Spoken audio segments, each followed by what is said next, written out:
നമസ്കാരം. സമഗ്രയിലേക്ക് സ്വാഗതം.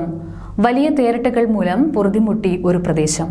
ചെറുപുഴ ഗ്രാമപഞ്ചായത്തിലെ ബാലവാടി റോഡ് ഭാഗത്തെ നിരവധി വീട്ടുകാരാണ് തേരട്ട ശല്യം മൂലം ഭക്ഷണം പോലും കഴിക്കാൻ കഴിയാതെ ബുദ്ധിമുട്ടി ജീവിക്കുന്നത്. വലിയ തേരട്ടകൾ മൂലം പൊറുതിമുട്ടിയിരിക്കുകയാണ് ചെറുപുഴ പഞ്ചായത്തിലെ ബാലവാടി റോഡിലെ നിരവധി വീട്ടുകാർ. തേരട്ട ശല്യം മൂലം ഭക്ഷണം പോലും കഴിക്കാൻ പറ്റാത്ത അവസ്ഥയിലാണ് ഇവിടുത്തെ നാട്ടുകാർ. 2 ആഴ്ചകൾക്ക് മുമ്പാണ് ചെറിയ തോതിൽ പ്രദേശത്ത് വലിയ തേരട്ടകൾ പ്രത്യക്ഷപ്പെട്ടു തുടങ്ങിയത്. വേനൽ മഴ തുടങ്ങിയതോടെ ഇത് വ്യാപകമായി തുടങ്ങി. കിണറുകളിലും പറമ്പുകളിലും വീടുകളുടെ ചുമരുകളിലും അടുക്കളയിലും മുറ്റത്തുമടക്കം ചേരട്ടകൾ നിറഞ്ഞതോടെ പ്രദേശത്തുകാർ ദുരിതത്തിലായി. ഇതുമൂലം ഭക്ഷണം പോലും കഴിക്കാൻ ഇവർ പ്രയാസപ്പെടുകയാണ്.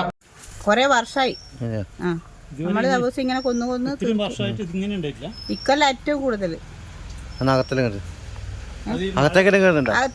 അകത്തേക്ക ശല്യം മുഴുവനും കിടന്നുറങ്ങാൻ സമാധാനമില്ല.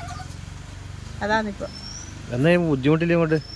ഇതിന്റെ മണവും പിന്നെ ഇതിനെ കാണുമ്പോ നമുക്ക് അറപ്പല്ലേ, അതന്നെ ബുദ്ധിമുട്ട്.